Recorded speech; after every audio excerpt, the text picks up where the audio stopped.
Hello and thank you for calling the Auto Glass Helpline. Today we are doing another spider video. The spiders out here are out of control, but not that kind of spider. This kind of spider. We are going to use the Spider 4 to cut out this Crosstrek windshield. And haven't done but one or two of these, I think. I've done one. It's taken me a little bit of time to get used to this tool. But that being said, it is a pretty versatile tool, and I'm growing to like it more and more. Obviously, when you use something new, it throws you for a bit of a loop, especially considering I've been using the bat for the last 2 years. So definitely a bit of a paradigm shift when it comes to tools. So unlike the bat starting over there, at least I do. I have a coworker that starts on this side. I'm a driver's side kind of guy. The Spider, because we're going to use the interior anchor, this guy right here, instead of the outside anchor, I am going to be starting from the passenger side, and what that'll allow us to do is actually end over there, so we don't have to start over here, go over there, and then come back this way. So let's take this mirror down real quick.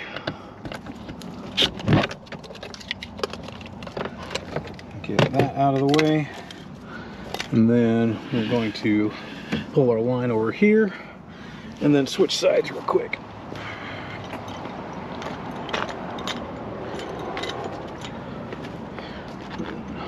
To grab our line and our stabity tool. Pull out some slack here. And where's our VIN plate? Right there. Drive through over our VIN plate, and plenty of videos explaining why I push over the VIN plate as often as possible, because it is always possible to pull those off if you're not paying attention, if you're cutting out a Kia or one of those other vehicles. That, and wrap around like normal here. Make sure you feel up underneath here to make sure you do not hook that pinch weld. And we've already pulled the molding out of here, so make it a little bit easier.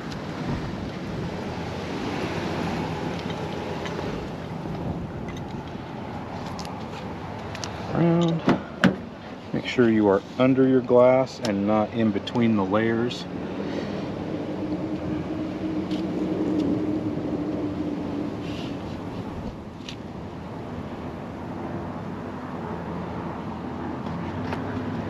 Okay.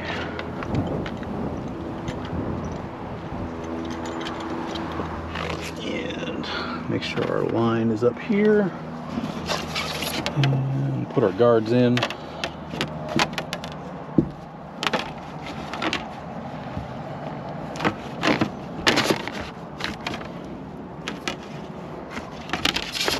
Make sure we don't cut that dashboard, because that would just be all around bad.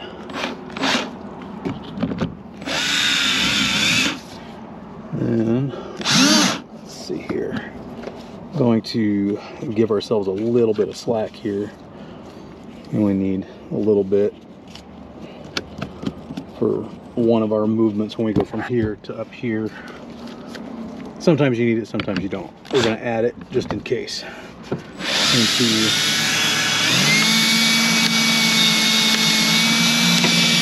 Start cutting across the bottom here.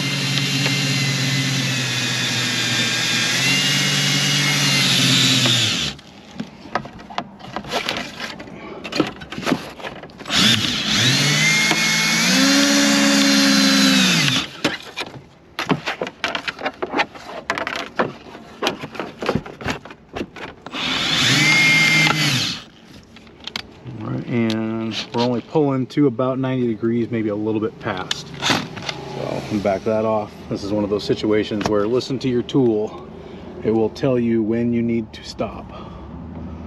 So you didn't really need to take up or use any of that extra line. Got that right there. And one of the reasons why we start on this side is if you look inside here, you can see these two grooved steel. This is a glide and this is actually a pulley. So what we want to do is we want to use the pulley as much as possible, because the pulley is not going to deteriorate your line as much because it's going to spin, obviously, where the glide is just a fixed piece of steel with a groove in it, and that can ultimately start to wear your line a bit.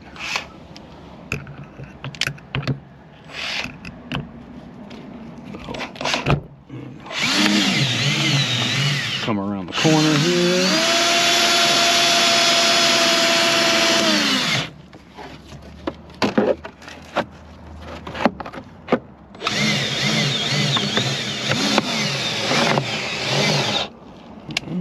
Stop right there.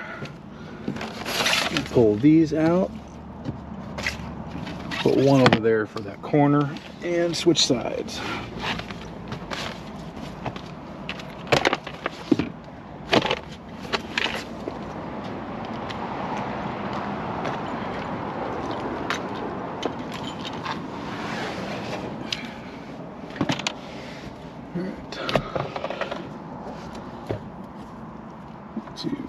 And I'm going to turn this just a little bit more.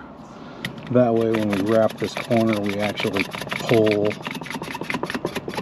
Hopefully we can pull down and around the corner. So let's see if we are successful.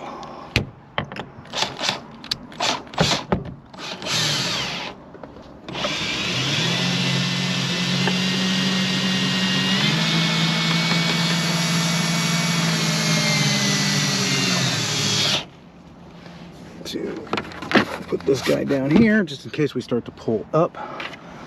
We'll put this guy in our corner here, so when we wrap that corner like so, we don't get hung up.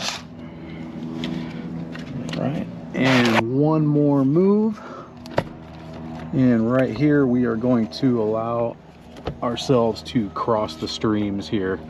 You can see our lines crossing here.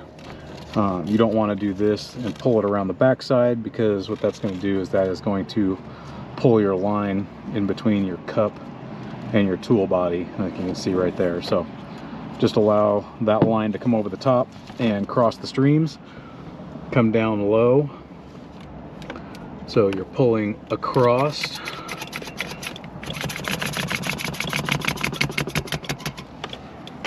So you're pulling down and across to that last little spot there.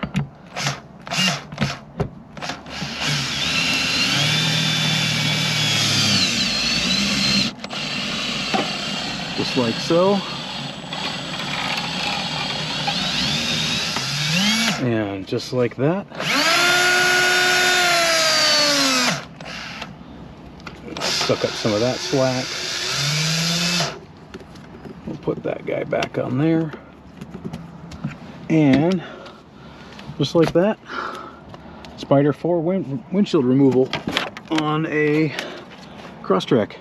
Haven't used this tool a ton, but I'm really actually starting to like it.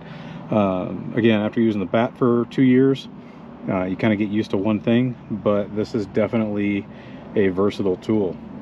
I've been using it more for a little bit of body shop work that I have been doing for pulling out quarter glasses, because it stays lower to the vehicle, and believe it or not, the tool itself actually doesn't twist or bind quite as much as the bat does. So it's actually easier to mount on a smaller surface. So all that said, Spider 4, excellent tool for removal, and again, starting to like it more and more.